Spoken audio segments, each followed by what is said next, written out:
Hello, Gusianfo. Chio Bibia. We SK Graphics Studio. The Adobe Photoshop tutorial I blame. And I'm about to require first use Adobe Photoshop. The Juma Bibre. The designs are hot war.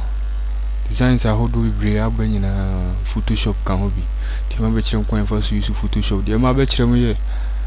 change background. Require first a change background. Do picture tuma who change a channel. With the Photoshop if you try no you change the background for aba and then my betray so be Photoshop no more see and a tier be Photoshop on beyond them a be quite fast change background and on me demo started be Photoshop we say ya be beyond them and I shall say hanum like layers in a big good the rest be beyond her two sooner in a two year dear Juma because me true more young content and the more we use tools, now who tools in a Juma eddy, a mount and temp chance we bet tools in Munyanesi. Tim the most start take quite fast change background, tools we free top 1, 2, 3 we a friend Lazo 2 so the tools dinner bar Lazo 2 me and San we any use you. First one the no be use we press keyboard alt key and sign the future we use so no what the mouse no kwano future now we use so magnetic Lazo 2 and also a future automatic the home infinite and be use at the future and you go for picture na between what you try no change back over go far no ako open metro nyana metro keyboard shortcut e Photoshop munti na wa share no so yie beside beto screen ani now wahwe so aye so ni Photoshop wa pibitwe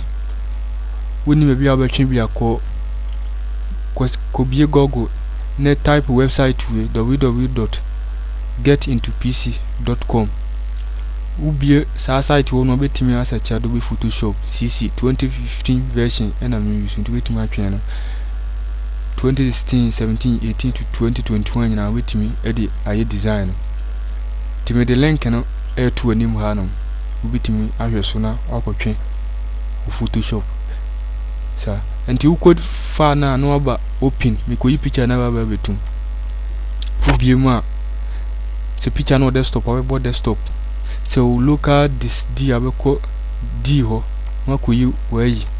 na bo my computer so we ba se no koyi no ba me de ne what ewo look at this d ho ha ntimika ko yibe picture na betum na mashasi etwetwa nti picture na me de tum picture na betum fefefe no ha and tools we ene ye de friend Lazo 2 de toso me ensana ena me de twetwa emre no so ante no ye bibia ntententente wo fa tools na Lazo 2 ne nie so ho ena tools we eye zoom 2 what the toast once I try zoom to and you person big picture no ma your minus and plus and you plus and ebe zoom in kesi o click so one what's the two minus no so ebe ye ne keto on hand we be twitwa and ebe zoom in kesi se be ya be hu picture ni ye we na de abeto ha esoro ha we friend na yi move to the two ho no so we na utimi so ha etwe and you see my best at twitwa tifa beto Lazo 2 we did the ubia right click ya ubinya we aha nti wo ponti ha maybe ya ultimate start twitwa wo ponti ha na utwa make sure say mfa background no be fa enipa no body ni kakra aha no start ni twitwa mpese video no be 10p be 10 nti utwa no nya wutere etwitwa sa because you careful na wubu enti se wutwem tenten se ya why wrong wutwem straight se ya aye star on to so wutwa na wutwa no kakra wupia ko na wo point left click no wo click so enti na ebon se na e point so ho aha na de fa kona bi e background bi na de afa ho sa enti wo ma speed no nyesa ni twitwa no ebe jime time no bibri hanti wo pepa na sa amfa yi na wabo keyboard nso backspace no na ya twere wo ho no bitimi e de no asa akọ wachi ama correction bi obi a watimi ayede aye ti would be far anon wo twitwa non say careful so ndi no won twemu too much so ti on say my mistake on the backspace so backspace na me kon say high careful ndi wo twemu say bi say ya waja sa side won kakra bi wo ndi wo say wo fa ka ho so twitwa fa no sa na wo de ko sa on e careful so die nya motre en twemu tenten say se bi anka maduru ha sa na be ma designer tan ndi twani say ya ne fako say ya ti se wo ye mistake na be fa ha but backspace no backspace be delete no ano be delete ti twitwa no tu twitwa nyina wo twe mouse no ma memi ahwe on wo drag mouse na no a e be twe ne ho aba wo twitwa sa wo twa no men twem straight wo twa no you make sure say enchia make sure say won timi say shape na wo de twa no wo de ade control shape no so wo twitwa ne say wo kwa ne say ya sa na picture no so be nti say no bo backspace ne asaba back delete o keyboard no so no sa twitwa ne say ya nti mi be speeding wo ya na ma contentem yes be take me time ni bi te me start speeding.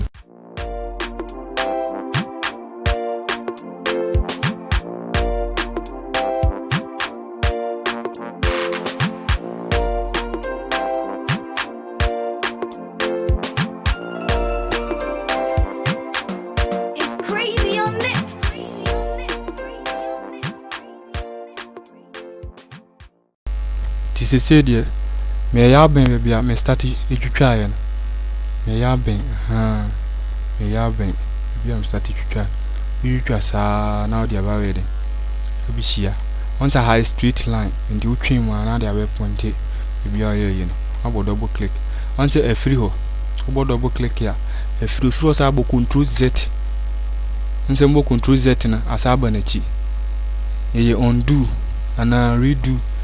control z ana say control alt z e redo tab no pesa tab we gen simenti me ye bia tententia tie ni ye pa nya botre nya kwaduro enti wa wie no wodi tools na twitwa wie na de we ya be hia wie no ahia wie no hwe soro ha no won say yi ho refine edge ewo wodi tools wie ya na wa boy so hantu na de atwe picture no hwe nipa no so on de wia ni tere on sitie be mana ye smooth kakra on me ma ho na ye smooth kakra nti wetwe ayi no smooth ha no so twe smooth na be ma be bia ya papo bia na bitima ye run kakra e ho no na wa de o ayi no shift edge no so e check hwe so wo changes wo wia ma bo okay ubo okay ni wie na be see ni line da so fa no make sure say da line da so fa no bo control C o keyboard no so untimi mbo no so e ba ha edit uba edit na no abo copy control C o keyboard no so a copy e wo honhom unimi sa copy sa ko ho abiem ye be paste tu be ko edit wo no aba control V e paste control V a paste ubo keyboard no so nti ubo paste ya e be paste once I two ha background me twitwa ye no eni so na de me copy no ndi me twitwa ye na me mayi no eno no ni ti me ba be ye free so no ahwe tu be ba ha sei move to no be to so ansan one fan to move to on ti me mfa wo fa be ye move to na fa once I me no nti ma be change background nti wo be ko ma copy a view nti me de ba be background bi ato metima ye background no he ya betime nye ne ha no ma later me wi a me kire mkwan a e fa so ye background no he ya we ne de me de koto A4 size paper size ti ko yi A4 size na wo be ko ha wo be ko fa no wa ko new control N new document ni ko document type no bo ha clipboard international paper ahono be hu A4 abusuafo no nti me fa A4 science 3 na ni abusuafo nyina wa printers na fan resusu we mu no e kwan fa so ukofa obi upeso ye obi bana na opese wo bo size shema ukosusu na bo size shema ni nyina me kire kwan fa so eye ni nyina me kire Photoshop bibia sa wo de 2A4 na eno ano wie wo de bokeh metam ntem ye bibia ntenten hwe che no se soro ha no no pipa adwuma bia ye no bia be leste wo soro ha tenten enti we work 2 na me dia tum no first one die ni ene ye adwuma na mtwitwa ya second one se ma say paper size ya betumi 4 size ense times our che se adwuma 2 ni wo se twice wa ha no man se adwuma bibe ne gu Photoshop no once ha no che no se ha hwe ni ya background ni ene ye white no se me ko yi mi picture no na mtwitwa we ni ko tum se sie ya ube hu layer e ba be ye 2 nti me ka kofa we no picture na mtwitwa na me copy ye ni ofa fan say ya fan say left click ni hold ni sa ne fa course up e top han on sa ba white na o de aba menje mu uduru ho no wayi unsa no wajem on sa ba yekesi wo ha o pese yeketo a me be kire kwan fa so be yeketo a we bo control T e transform free transform control T e free transform we bo keyboard no so be ba se want me am wa be ko ha si edit wa ba free transform na aba bo control T so a ebeba me ye nyana the shortcut na yeden egugu so na wo hwe onse me ma change background so kwan first change background ana me sure say wo twimu a men twimu sei ebe tantan so wo be hodu shift no no hodu auto na kan ni me no aboma ansa na wa be so ha kona mu angle mu wono mu uso ma wo ye ne se wo ko drag man so na emu bie na se ye ketua so se du sipen bia wo wi atimi so mfini na de sipe bia ope wo wi ana wa boy enta na so wa click wi so enu ano wo ya fatu asi na ye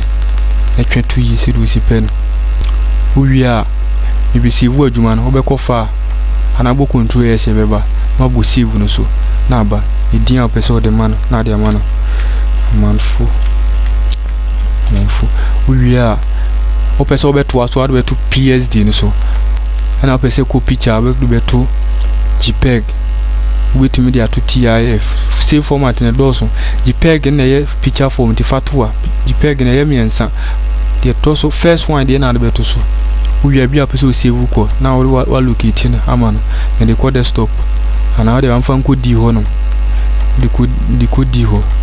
ko to ahasi ma bosi ma click em okay enu ano ayawie me subscribe ma me na subscribe my YouTube channel no subscribe ma me na share na like na click adoma so new video bi aba ubenya bi ahwe obetuma follow me on Facebook SK Graphics Studio Facebook SK Graphics Studio Facebook page ni yemi no SK Graphics Studio ana say learn Adobe Photoshop in 3 bibia betimi akufulu mi ho no edamase di manuasi